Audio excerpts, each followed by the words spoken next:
하나님이 함께 하시면 우리는 모든 것을 이겨낼 수 있습니다. 할렐루야. 이제 우리가 힘있게 박수하며 그 능력의 하나님을 믿는 믿음 안에서 이 찬양 계속 고백하겠습니다.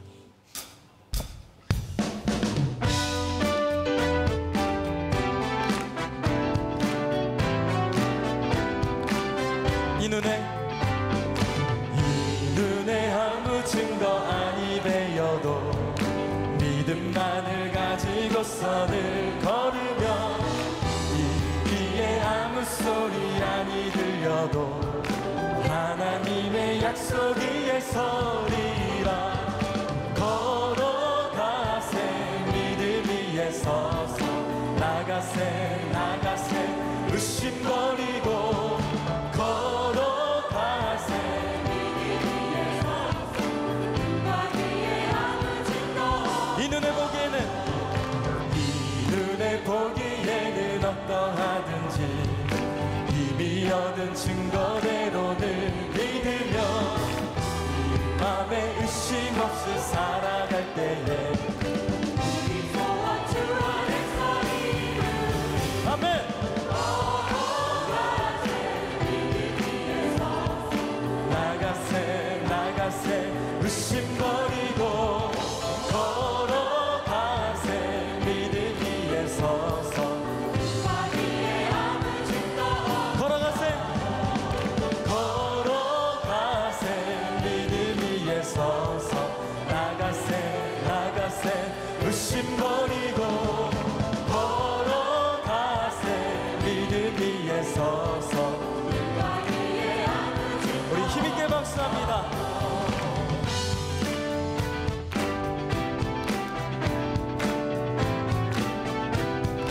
찬양합니다. 당신의 거룩함을 두고 맹세한 주 하나님 아버지는 참 이쁘다. 귀한 모든 약속 믿는 자에게 능치 못할 무슨 일이 있을까. 걸어가세 믿음 위에 서서 나가세 나가세 의심 버리고 걸어가세 믿음 위에 서서 눈과 귀에 아무 증거 우리 마지막으로 걸어가세 걸어가세 믿음 위에 서서 나가세 나가세 의심 버리고 걸어가세 믿음 위에 서서 눈과 귀에 아무 증거 눈과 귀에 아무 증거 눈과 귀에 아무 증거 서도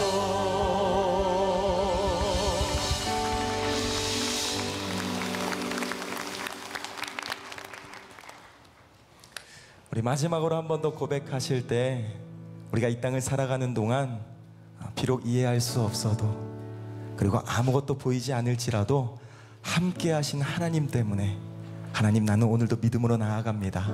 이 믿음의 다짐 결단 우리 함께 고백합니다.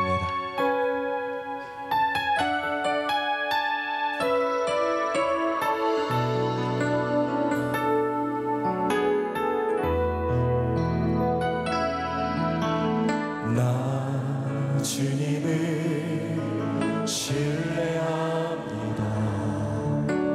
아직 보이지는 않지만 시작하신 주가 끝내 마치실 것을 온전히 신뢰합니다.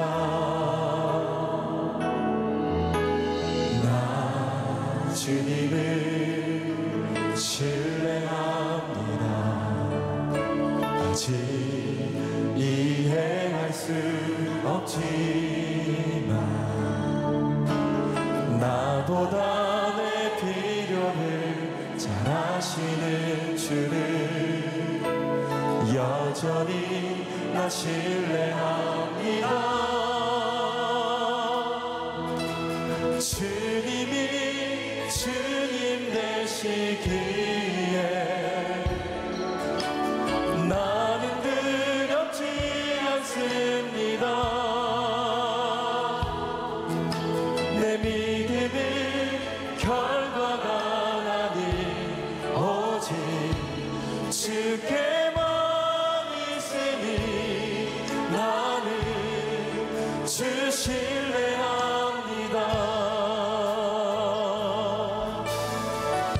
나 주님을 신뢰합니다. 나 주님을 신뢰합니다. 아직 보이지는 않지만 시작하신 주가 끝내 마치실 것을 온전히 나 신뢰합니다. 나 주님을 신뢰합니다. 아직 이해할 수 없지만 나보다 내 필요를 잘 아시는 주를 여전히 우리가 믿음으로 고백합니다. 주님이 주님 되시기에 나는 두렵지 않습니다. 내 믿음의 결과가 아니 오직 주께만 있으니 나는 주 신뢰한 주님 되시기에 주님 되시기에 나는 두렵지 않습니다. 내 믿음의 결과가 아니 오직 주께만 있으니 우리가 믿음의 손을 들고 전심으로 고백합니다. 주님이 주님 되시기에 주님 되시기에 나는 두렵지 않습니다. 내 믿음의 결과가 아니 오직 주께만 있으니 그래서 우리가 이렇게 선포합니다. 나는 믿네.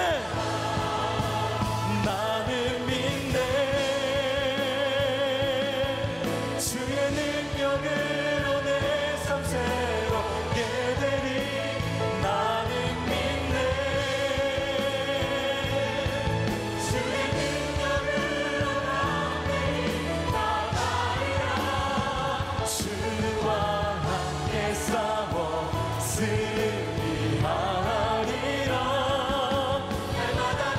이 시간 믿음의 두 손 들고 나는 믿네. 나는 믿네.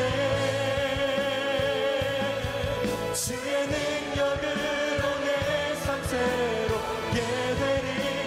나는 믿네. 주의 능력으로 담대히 나가리라. 주와 함께 싸워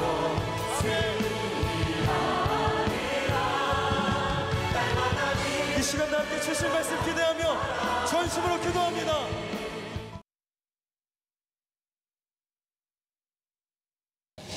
아마 들어오실 때 여러분들 다 브로셔 하나씩을 받으셨을 텐데 우리 교회 장로님이 대표로 있는 선교유적 연구회에서 이제 3.1 만세 운동 100주년을 맞이해서 그 중추적인 역할을 감당했던 유관순 여사, 그리고 그가 다녔던 공주 영명고등학교, 또 그곳에서 오랫동안 선교하면서 유관순 여사를 키워내고 지도했던 사에르시 선교사님, 이 두 분의 동상을 제막을 하면서 많은 분들을 모시고 이제 3.1절 날에 기념 예배를 드리게 되는데, 저는 이런 역사적인 일들을 통해서 우리 한국 모든 사람들이 정말 과거에 불행했던 역사가 되풀이되지 않고 새로운 미래 시작할 수 있는 그런 기회가 되면 좋겠다라는 생각을 하게 되어집니다. 특별히 우리 꿈의 교회는, 공주 꿈의 교회는 올해로 창립 123주년을 맞이하게 되어지는데, 그 창립 123주년을 맞이하는 그 전에, 지금부터 130년 전에 페닉 선교사님이라고 하는 분이 원산 지역에 복음을 증거로 왔다가 다시 미국에 가서 공부하고 다시 한국으로 나와 공주에서 우리 꿈의 교회 제2대 담임 목사로 교회를 섬기면서 오늘날의 한국 침례 교단이 형성되도록 만든 기틀을 만든 우리 교단의 입지적인 선교사님이 페닉 선교사님인데, 우리 꿈의 교회는 올 6월 15일 날 우리 교회 그 공주 꿈의 교회 창립 123주년 기념 예배, 그리고 우리 페닉 선교사님의 한국 선교 130주년을 기념으로 해서 우리 페닉 선교사님의 동상을 제막하고 또 함께 교단적으로 예배하는 시간을 기념 예배하려고 하는 시간을 갖습니다. 단재 신채호 선생님이 말씀하신 것처럼 역사를 잊은 민족에게는 미래가 없습니다. 하나님도 성경에서 이렇게 우리에게 권면하셨습니다. 과거 이스라엘 백성들의 역사를 거울로 삼아서 하나님이 우리에게 시작하게 하신 새로운 미래를 준비하고 살아갈 것을 우리에게 당부하고 있습니다. 우리는 과거 역사를 돌아보면서 다시는 불행한 역사를 반복하지 않고 하나님이 우리에게 약속하시고 예비하신 새로운 미래를 만들어 가야 되겠다라는 생각을 합니다. 그런데 사실 우리 국가적으로 보면 참 요즘 상황을 보면 마음이 아픕니다. 요즘 우리 국가를 위해서 제가 기도하는 시간을 부쩍 늘렸는데 여러분들도 기도해 주셨으면 좋겠습니다. 사실 우리 나라는 지금 진보냐 보수냐, 남자냐 여자냐, 그리고 나이가 많으냐 적으냐에 따라서 서로 편을 가르고 대립하고 심각한 갈등 상황 속에 있습니다. 많은 사람들이 성이 다르다는 이유로, 취향이 다르다는 이유로, 생각이 다르다는 이유로 첨예하게 대립하고 있습니다. 근데 이 한국 사회가 분열되도록, 갈등하도록, 대립하도록 만드는 핵심적인 매개체가 있는데 그거는 가짜 뉴스입니다. 지금 홍역이, 우리 젊은 얼마들에게는 홍역이 지금 이제 유행도 되고 있는 분들이 있어서 고민할 텐데, 어떤 분들은 백신에 대한 가짜 뉴스로 홍역 예방주사를 안 만든 분들도 있다고 그래요. 또 더 웃긴 가짜 뉴스는 서울대에서는 입학생들의 예비 그 합격된 아이들 순번을 알려주지 않는데, 왜냐? 스카이캐슬에서 말한 것처럼 최초 합격자들을 청구살인해가지고 그 뒤에 추가 합격자들이 합격하도록, 이 말도 안 되는 이런 가짜 뉴스들로 사람들이 혼란스러워하고 있습니다. 뿐만 아니라 5.18부터 시작해서 수많은 가짜 뉴스, 저도요 진보 측에서 보수 측에서 카톡으로 이렇다들 하는 가짜 뉴스들을 엄청 많이 봤습니다. 나중에 그거 아니랍니다 라는 정정 뉴스도, 소식도, SNS도 봤습니다. 이 가짜 뉴스는요, 자기가 확신하고 있는 것들을 더 확신하고, 자기가 잘못 알고 있지만 자기 주장을 반증하기 위한 도구로도 사람들이 가짜 뉴스를 활용을 합니다. 저도 사실 어떤 면에서는 가짜 뉴스의 굉장한 피해자입니다. 요즘 SNS와 언론을 통해서 조금만 앞서 나가는 사람들은 막 공격하고 가짜 뉴스를 통해서 이미지를 흠집을 내려는 이런 사람들도 참 많이 있는 것 같습니다. 그런데 이 사회뿐만이 아닙니다. 영적으로도 가짜 뉴스가 많습니다. 이 가짜 뉴스를 만들어내고 성도들을 가짜 뉴스로 낙담하게 만드는 그런 결정적인 가짜 뉴스 제조자가 있습니다. 누굴까요? 사탄입니다. 이 사탄이요, 우리가 겪는 이런 고통과 어려움들을 가짜 뉴스의 소스로 활용하는 때가 참 많습니다. 그래서 성도들의 마음속에 가짜 뉴스를 심습니다. 거봐, 예수 믿어도 별 수 없지, 기도했는데도 내 상황이 나아지지 않잖아, 믿어봐야 소용없어, 이런 가짜 뉴스들을 성도들에게 막 심어댑니다. 그리고 어떤 분들은 가짜 뉴스의 진원지로 이용도 당합니다. 불평하고 원망하면서 다른 성도들이 거봐, 믿어봐야 소용없어. 그래서 사탄이 뿌리는 가짜 뉴스를 통해서 많은 사람들이 하나님에게 실족합니다. 교회에 실망합니다. 목사를 이상하게 바라봅니다.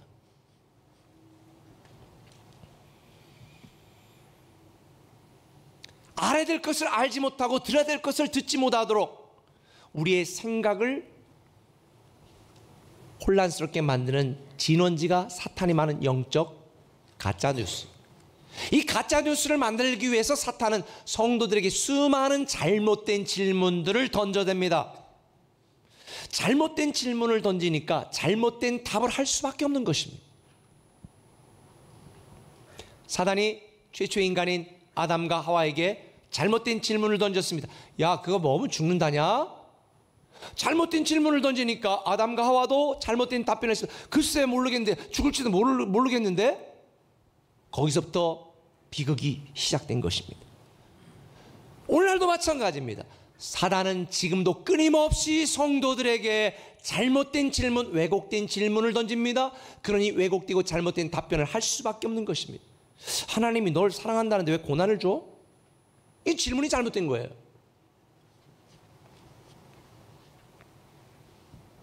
아니, 널 향한, 아니 목사가 설교 때문에 그랬다며, 널 향한 하나님의 계획이 미래고 평안이라며. 그런데 너 내 상황을 왜 지금 하나도 나아지지 않는 거야? 계속 잘못된 질문을 하게 만듭니다. 잘못된 답변을 기대합니다. 잘못된 질문에 잘못된 답변을 하면서 이렇게 힘든 상황이 계속되니까 어떤 성도들은 기도할 마음을 잃어버립니다. 새로운 미래를 이야기하는데 다시 시작하고 싶은 용기조차 상실해버리는 거예요. 그러다 실족하고 심지어 교회를 떠나는 분들도 있습니다. 근데 여러분 이거 아세요? 하나님은요, 우리를 너무 사랑하셔서 독생자 예수 그리스도까지 주신 분이기 때문에 우리가 아파하고 우리가 고통당하고 우리가 고통과 고난을 당하도록 만들지 않습니다. 다만 우리의 육신의 연약함, 우리의 죄 때문에, 환경 때문에 우리가 고난을 당할 수 있어. 때때로 하나님은 이걸 우리에게 그냥 그대로 허락하실 때도 있어요. 왜 그럴까요? 사랑한다면서. 고난이 있어야만 우리가 들을 수 있고 볼 수 있고 깨달을 수 있는 메시지가 있기 때문입니다. 고난이 있어야 이겨낼 수 있는 믿음이, 내가 갖고 있는 믿음이 진짜인가 확실한가 우리가 증명할 수가 있습니다. 전쟁이 없고 평안한 날만 계속되는데 이순신 장군 같은 유명한 위대한 장군이 탄생할 수 없습니다. 파도가 한 점도 일어나지 않는 평안한 바다에서 위대한 서핑 선수가 탄생할 수가 없습니다. 고난이 있고 고통이 있어야 우리는 간절히 하나님을 찾고 믿음으로 견뎌내고 믿음으로 버텨내고 믿음으로 승리하고 믿음으로 이겨낼 수 있는 경험을 비로소 갖게 되어지는 것입니다. 제가 지난주도 스트레스 받는 일들이 많았어요. 여러분 때문이 아니고 같은 목사 때문에, 내가 잘못한 것도 아니고 어쨌든 여러 가지 일들이. 그런데 제가 지난주에 조정민 목사가 쓴 고난이 선물이다라는 책을 읽었는데 그 책을 보면서 제가 굉장히 위로를 받았어요. 그 책에 이런 내용이 있더라고요. 의로운 사람이 고난을 겪지 않으면 세상이 달라질 수 없고 죄 없는 사람이 억울한 일을 겪지 않으면 세상이 변할 수가 없다. 제가 공감을 했습니다. 모두가 문제 없고 모두가 평화롭고 모두가 괜찮은 사람들만 있으면 세상은 절대 변화가 되지 않습니다. 왜 날씨가 따뜻하고 먹을 게 풍부한 남미나 이런 날씨 좋은 데 있는 나라들이 가난하고요? 왜 저 북쪽에 차갑고 춥고 정말 사람이 살 때 안 되는 그런 나라에서 철학과 문명이 발생하는 줄 아십니까? 어려움이 있어야 그걸 극복하려고 우리는 발전을 모색하게 돼 있어요. 우리 꿈의 교회가 오늘까지 부흥하게 된 이유가 뭔지 아실까요? 수많은 고난과 아픔이 있었기 때문에, 수많은 눈물이 있었기 때문에. 하나님은요, 우리가 당하는 수많은 고난과 고통을 통하여 우리가 다시 한번 도약하고 다시 시작하고 다시 일어서기를 기대하는 줄 믿으시면 아멘. 그래서 우리는 믿음이 필요한 거예요. 믿음이 이겨요. 믿음이 길이에요. 믿음이 답이에요. 인도 속담에 있는 말처럼 맑은 날만 계속되면 사막이 됩니다. 여러분에게 아무런 문제도 없이 고난도 없이 좋은 일만 계속되면 여러분의 믿음은 망가집니다. 저는 지금까지 목회를 하면서 5년마다 교회를 하나씩 개척하고 세웠던 것 같아요. 그런데 그렇게 하고 내가 이 정도 됐지 않아요? 칭찬을 받을 만한 스스로 좀 교만한 마음이 일 정도 생기면 꼭 어려운 일들이 생기는 거예요. 눈물 날 일들, 하나님 앞에 부르짖고 무릎 꿇고 기도할 일들이 생기는 거예요. 그게 축복이었던 걸 나중에 깨달았어요. 여러분, 인생의 좋은 날만 시작된다면 우리가 믿음으로 결단하고 믿음으로 살아내고 믿음으로 승리하는 경험을 절대로 할 수가 없습니다. 오늘 본문에 보니까 예수님의 제자들이 3년 반 동안 함께 생활했잖아요. 그리고 그 마지막 절정이 뭐였습니까? 예루살렘 성에 입성하는 것이었습니다. 나귀를 타고 입성하는데 수많은 사람들이 감람나무를 가지를 막 잘라가지고 흔들면서 호산나 다윗의 자손이요, 나귀 퍼레이드를 한 거예요. 당시에 카퍼레이드가 아니라. 그러니 수많은 백성들이 환호성과 이 카퍼레이드 하는데 이 제자들이 얼마나 기뻤겠어요. 그런데 그런 순간이 영원히 지속되었으면 좋겠지만 이 환호성이 채 가시기도 전에 일주일 만에 예수님은 십자가에서 처형당하고 말았습니다. 제자들은요 너무 당황했습니다. 아, 이게 뭐지? 이게 지금 어떤 상황이야? 아니, 예수님이 진짜 메시아였던 건 맞아? 너무나 불안하고 두렵고, 예수님이 처형되니까 예수님을 따르는 제자들도 척결하려고 온 사방의 병사들이 이잡듯이 뒤지고 다니는 이 상황 속에 제자들은요 미칠 것 같았습니다. 그리고 자기들에게 수많은 질문을 던집니다. 뭐야, 우리 어떻게 하자는 거야? 어떻게 해야 돼? 우리는 어떻게 되는 거야? 그런데 아무도 그 질문에 답변해 주는 사람이 없었습니다. 당황하고 낙심하고 불안하고 두려워하며 이 한 방에 구석진 곳에 숨어있던 제자들에게 갑자기 문이 두들립니다. 그리고 막달라 마리아 여인이 들어옵니다. 그리고 말합니다. 야, 예수님이 말씀하신 대로 다시 살아나셨다. 근데 제자들이 여러분처럼 아무런 반응이 없는 거예요. 이때 상황을 누가복음 좀 더 자세하게 설명하고 있어요. 읽어볼까요? 누가복음 24장 9절. 무덤에서 돌아가 이 모든 것을 11사도와 다른 모든 이에게 알리니 사도들은 그들의 말이 허탄한 듯이 들려 믿지 아니했다. 허탄이라는 단어는 당시 의학 용어인데요, 열이 많아가지고 막 헛소리 하잖아. 이런 상태를 허탄이라는 단어를 썼어요. 그러니까 제자들은 뭐예요? 저 옆에 있네, 헛소리 하네 저거. 미친 거 아니야? 왜 헛소리하고 난리야? 제자들이 믿지 않았습니다. 오늘 본문 11절에도 그들은 예수께서 살아나셨다는 것과 마리아에게 보이셨다는 것을 듣고도 믿지 아니하더라. 이게 예수님이 당황하셨어. 그래가지고 엠마오로 몰래 도망가고 있는 두 제자에게 나타나셔가지고 같이 얘기하는 거야. 근데 제자들은 꿈에도 몰랐더라. 그분이 예수님이 떠나가신 뒤에 알았더라. 왜 그랬을까요? 제가 이해는 돼. 여러분, 갑자기 남편이 여보 1년 전에 돌아가신 아버님이 지금 살아나셔가지고 세종 저쪽에 카페 지금 브릿지에서 지금 기다리시네, 빨리 가봐. 그럼 여러분 어떤 반응이? 집이 미친 거 아니, 당신이 지금 미쳤어? 지금 머리 좀 만져봐. 지금 이런 상황인 거죠. 제자들이 믿고 싶지 않았던 거 아니라 믿을 수가 없었던 겁니다. 죽은 사람이 어떻게 다시 살아나냐고. 여러분 같으면 예수님의 부활을 믿겠습니까? 못 믿어요. 그런데 제가 본문을 묵상하며 깨달은 게 있습니다. 믿음은 믿을 수 없는 곳에서 시작되는 것입니다. 믿을 수 있다면 믿음이 필요하지 않아요. 제가 여러분에게 와서 제가 꿈에게 담임 목사 안희목입니다. 그러면 그냥 뭐 믿음이 필요해요? 그냥 받아들이면 되는 거죠. 근데 저랑 비슷하게 생긴 어떻게 좀 나이는 젊은 애가 와가지고 저쪽에서 내가 안희목 목사입니다. 그럼 긴 것 같기도 아니고, 이때는 뭐가 필요한 거예요? 성형수술했나? 이때는 믿음이 필요한 거죠. 아하, 믿음은 믿을 수 없는 곳에서 시작되고 사랑은 사랑할 수 없는 곳에서 시작되는구나. 진짜 믿음은요, 사람의 능력이 끝나는 곳에서 시작되는 줄 믿으시면 아멘. 그래서 로마서 1장 17절에 보면 이렇게 말합니다. 복음에는 하나님의 의가 나타나서 믿음으로 믿음에 이르게 한다.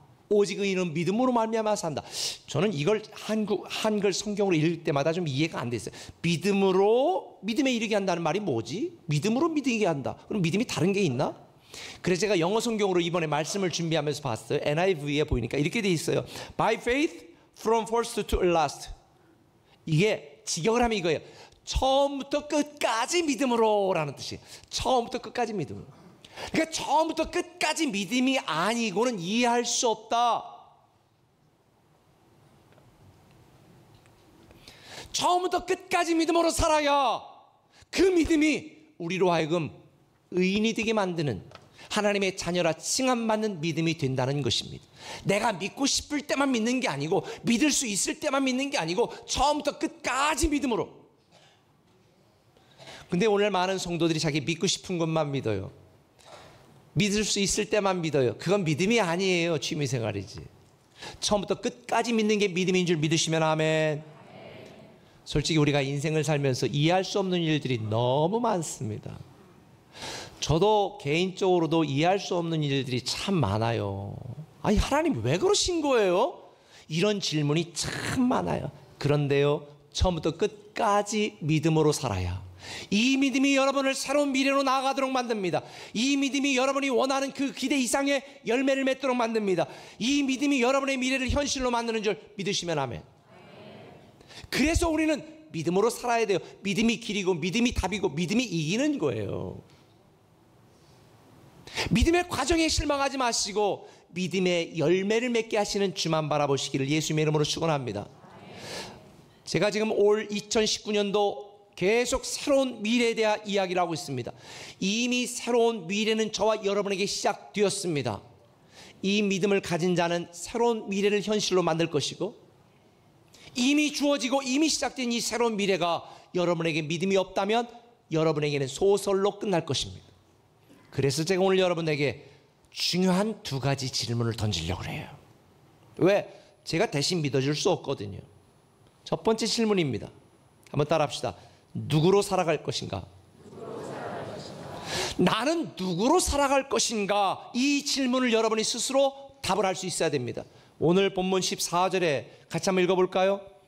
그 후에 11제자가 음식 먹을 때에 예수께서 그들에게 나타나사 그들의 믿음 없는 것과 마음이 완악한 것을 꾸짖으시니 이는 자기가 살아난 것을 본 자들의 말을 믿지 아니함일러라. 예수님이 부활하셨을 때에 믿음으로 반응해야 될 제자들은 아무런 믿음의 반응이 없었습니다. 오히려 마음이 완악했고 의심을 했습니다. 예수님과 가까이 살면서 누구보다도 예수님의 말씀을 많이 들었을 제자들, 예수님의 부활을 믿지 않았습니다. 의심했습니다. 심지어 도마 같은 제자는요, 내가 예수님의 옆구리에 손을 넣어보지 않고 예수님의 손을 만져보지 않고 내가 절대로 믿지 않겠다고 호언장담했습니다. 요한복음 20장 25절에 있는 말씀입니다.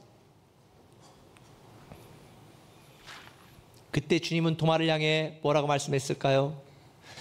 믿음 없는 자가 되지 말고 믿는 자가 되라. 믿음 없는 자가 되지 말고 믿는 자가 되라. 근데 이게 도마에게 한 말 같아요? 여러분에게 한 말 같아요? 도마에게 한 말이 아닙니다. 저와 여러분, 우리 모두에게 한 말입니다. 여러분에게 묻겠습니다. 여러분은 믿음 없는 나, 절망하는 나, 좌절하는 나, 불안하는 나, 두려움 속에 떨고 있는 나로 살아갈 것인가? 아니면 부활을 믿는 자로, 부활의 능력을 믿는 자로, 부활의 생명을 믿는 자로, 부활의 미래를 믿는 자로 살아갈 것인가? 그 질문을 여러분 자신에게 던져야 되는 거예요. 저는 부활을 믿습니다. 부활을 믿는 나로 살아가기로 나는 결단했습니다. 저는 의심이 많았던 사람이에요. 저도 굉장히 논리적이고 합리적이고 이성적이었어요.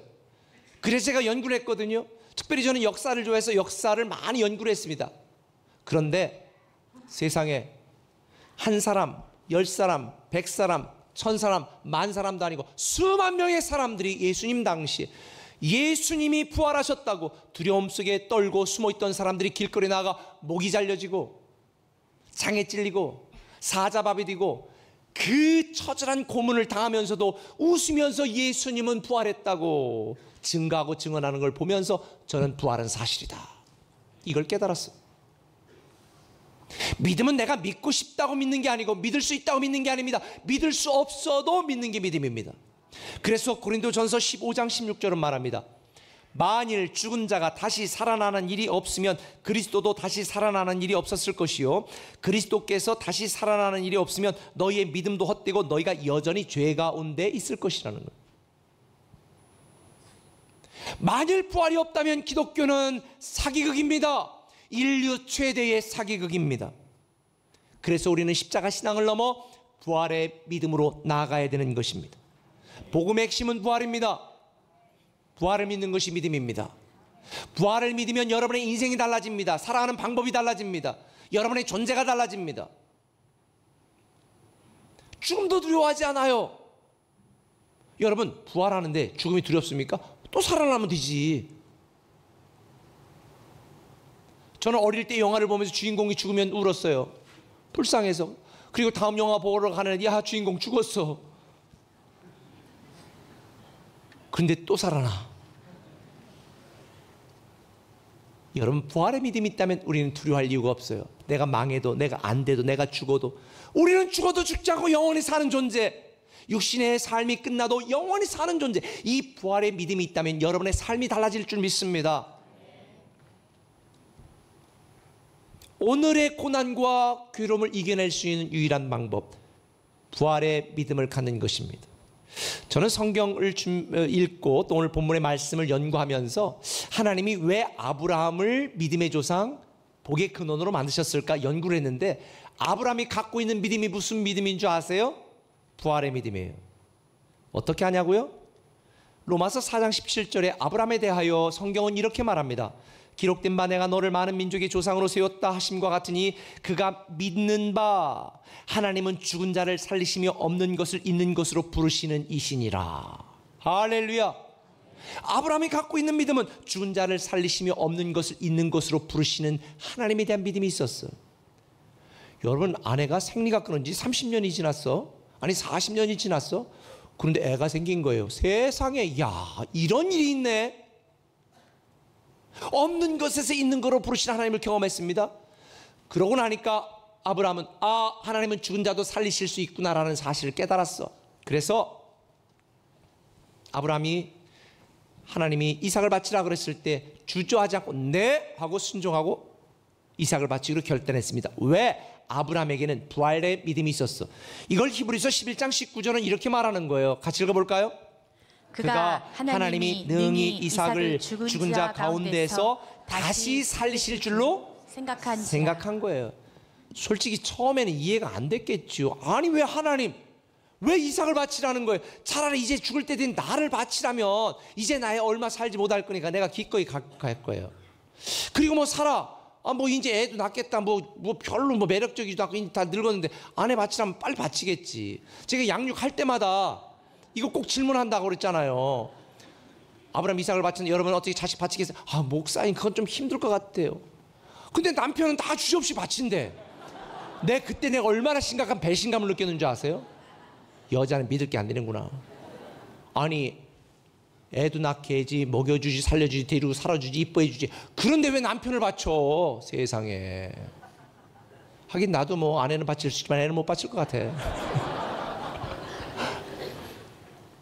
그런데 아브라함은요, 주저하지 않고 이삭을 바치겠다고 결정을 한 거예요. 아마도 처음에 아브라함 머릿속에는 수많은 질문이 던져졌을 것입니다. 왜 대체 아브라함 이 아들, 이 독자 이삭을 바치라고 하는 거야? 아브라함이 얼마나 질문이 있었겠어요? 대체 무슨 의도야? 왜 그러는 거야? 그런데 아브라함은요, 하나님의 말씀을 이해하려고 하지 않았습니다. 그냥 믿고 순종했습니다. 그 결과 이삭은 다시 살아나게 된 것입니다. 아브라함은 이삭을 바쳐도 다시 살아날 거라고 믿고 있었습니다. 그런데 성경은 왜 이삭이 살아난 것을 비유로 부활을 설명했을까? 실제 이삭이 죽은 게 아닌데. 그래서 내가 성경을 또 연구해 봤어요. 그랬더니 히브리서 11장 19절에 있잖아요. 그가 하나님이 능히 이삭을 죽은 자 가운데서 다시 살리실 줄로 생각한지라 비유컨대 그를 죽은 자 가운데서 도로 받은 것이라. 이삭이 죽지 않은데 부활했다. 어떻게 부활신앙이지? 아하, 생각해 보세요. 하나님이 아브라함에게 이삭을 바치라고 그랬을 때 아브라함은요 사라하고 상의하지 않았어. 왜? 사라하고 상의하면은 사라가 또 이 노인네가 지금 치매에 걸렸나 난리칠 거 아니야. 그러니까 그냥 종들하고 이른 새벽에 사라가 잘 때 그냥 샥 떠났어. 그런데 모리아산까지 가는 3일 동안에 아브라함의 마음속에는 이삭은 살았다 죽었다, 이미 죽은 거예요. 왜? 이삭을 바치러 가기로 결단하고 집을 떠나는 순간에 아브라함의 마음속에 이삭은 죽어 있던 거예요. 그리고 모리아산에 가서 이삭을 바치려고 하는 그 순간까지 3일 동안 아브라함의 마음속에 이삭은 죽었던 거예요. 그런데 아브라함은 조금도 두저하지 않고 이삭에게 칼을 들어 딱 죽이려고 하는 순간에 하나님, 야 알았어, 됐거든. 눈을 돌려봐, 옆에 어린 양이 있지? 그때의 여호와 일에 여호와께서 여호와의 산에서 준비한다는 말씀이 생겨나게 된 것입니다. 아하, 아브라함은 좀도 주저하지 않고 순종했던 이유는 부활의 믿음을 갖고 있었기 때문입니다. 이걸 어떻게 알 수 있냐고요? 창세기 22장 5절에 보니까 이런 말씀이 나와요. 이에 아브라함이 종들에게 이르되 너희는 나귀와 함께 여기서 기다리라. 내가 아이와 함께 저기 가서 예배하고. 여러분이 다 함께, 우리가 너희에게로 돌아오리라. 우리가. 이야, 전 너무 감동을 받았어요. 종들하고 같이 갔잖아요. 이삭과 짐을 이삭의 등 뒤에 고 모리아산 올라오는 동안에 종들에게, 야 나귀 갖고 말 여기 가고 좀 기다리고 있어. 좀 이따가 예배하고 내가 이삭과 함께 내려올게. 얼마나 대단한 믿음이에요. 이삭을 죽이지만 다시 살릴 수 있는 하나님, 부활의 믿음을 가졌던 아브라함, 하나님은 그 믿음을 보시고 믿음의 조상이요 복의 근원으로 만들어주신 줄 믿으시길 바랍니다. 마치 예수님이 3일 동안 무덤 속에 있다가 다시 살아난 것처럼 이삭은 아브라함의 마음속에 3일 동안 죽었다가 모리아산에서 다시 부활한 것입니다. 그래서 비유로 설명하고 있는 것입니다.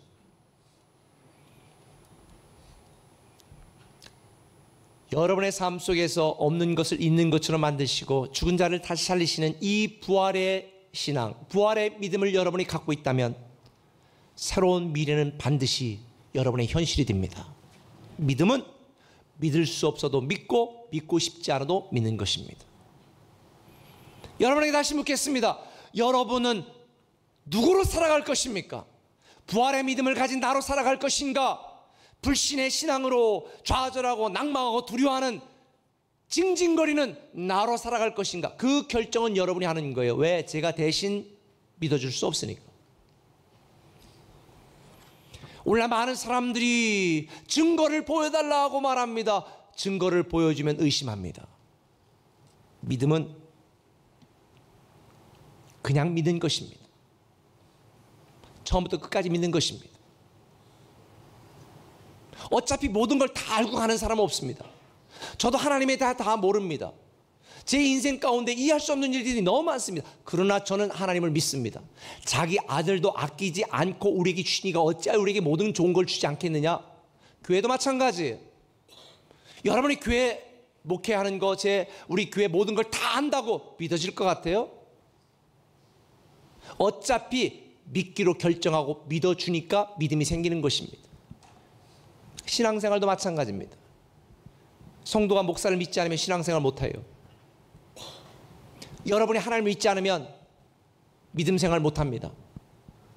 저도 하나님에 대해 이해하지 못하고 알지 못하는 게 너무 많지만 저는 믿기로 결단했습니다. 왜? 없는 자를 부르시고 다시 살리시는 그 부활의 능력을 가지신 하나님, 그 믿음으로 우리의 새로운 미래는 다시 시작될 줄 믿습니다. 상처 많은 과거를 기준으로 현재를 하지 마시고 새로운 미래를 약속하신 하나님의 말씀으로 현재를 살아가는 여러분이 되시길 바랍니다. 믿음 없는 잘못된 질문으로 잘못된 답을 얻지 마시고 부활의 믿음으로 살아가는 나가 되도록 결단하시는 여러분 되시기를 예수님의 이름으로 축원합니다. 두 번째 질문을 던집니다. 한번 따라합시다. 어떻게 살 것인가? 여러분, 오늘 본문에 보니까 또 이르시되 너희는 온 천하에 다니며 만민에게 복음을 전파라, 이렇게 말씀을 하셨습니다. 제가 마가복음을 쭉 읽고 연구하다 보니까 마가복음의 시작은요, 마가복음 1장 15절에 복음을 믿으라로 시작합니다. 하나님 나라가 시작되었으니 복음을 믿으라. 이게 마가복음의 첫 번째예요. 근데 오늘 마가복음 마지막 장에 16장 15절은 뭐로 끝나는 줄 아십니까? 복음을 전하라. 새로운 미래가 시작되었으니 이 복음을 믿어라. 그리고 새로운 미래가 시작되었으니 이 복음을 전하라. 이게 마가복음의 핵심 키워드예요. 결국 지난주 말씀드린 것처럼 우리는 육적 가치와 육적 이익을 위해 살아가는 자가 아니라 영적 가치와 영적 유익을 위해 살아가고 내 인생, 내 삶, 내 직장, 내 사업, 내 재능을 통해 복음적 가치가 드러나고 사랑의 가치가 증명되어지는 이런 삶을 살라고 주님은 우리에게 말씀하시는 것입니다. 누군가 말하더라고요. 예수 믿으면 밥 먹여주냐? 예수 믿으면 성공하냐? 그렇다면 질문을 던져볼게요. 육적 가치와 육적 이익을 위해 살아가는 것이 성공인가요? 주님은 말하잖아요. 그래 너 돈 많다 성공했다. 오늘 밤에 내 영혼을 가져가면 그 모든 건 누구 것이 되겠냐? 뭐가 진짜 성공이에요? 육적 가치와 육적 이익을 위해 나를 위해 사는 것이 아니라 영적 가치와 영적 이익을 위해 하나님을 위하여 복음적 가치를 위해 살아가는 것이 잘 사는 삶, 성공된 삶인 줄 믿습니다. 그래서 에베소서 5장 16절 17절에 보면 이렇게 말합니다. 현대인의 성경을 한번 읽어볼까요? 그러므로 여러분은 어떻게 살아야 할 것인가를 조심스럽게 살피고 지혜 없는 사람이 아니라 지혜 있는 사람처럼 시간을 아끼십시오. 이 시대는 악합니다. 다시 질문합니다. 여러분 어떻게 살 거예요? 여러분 어떻게 사실 것입니다. 어떻게 살기를 원하세요? 제가 지난주 책 읽었다고 그랬잖아요. 그 책에 보니까 이런 내용이 있더라고요. 나밖에 모르는 사람이 잘못 믿으면서 누구보다 열심히 기도하면 괴물이 됩니다. 나밖에 모르는 사람이 잘못 믿으면서 누구보다 열심히 기도하면 괴물이 된다는 거예요. 우리 교회는 괴물 성도는 없는 거로 제가 알고 있습니다. 근데 너무 교회는 가끔 제가 보기는 하는 것 같아요. 여러분, 여러분에게 오늘 질문 던지는 거예요. 여러분 누구로 살 거예요? 괴물로 살 겁니까? 아니면 복음적 가치를 드러내는 아름다운 성도로 살 것입니까? 그건 여러분이 결정하는 거예요. 더 이상 나와 내 가정과 내 직장, 아니 내 교회, 나만을 위해 살아가는 이기적인 성도가 되지 마세요. 한국 교회가 타락한 게 나밖에 모르는, 교회가 교회를 세우는 선교적 교회를 지향하고 머티 교회를 지향하는 우리 교회에 대하여 어떤 분은 불편한 분도 있습니다. 뭘 그렇게 자꾸 교회 세워요? 그럼 제가 술집 세울까요? 교회가 교회를 세워야지.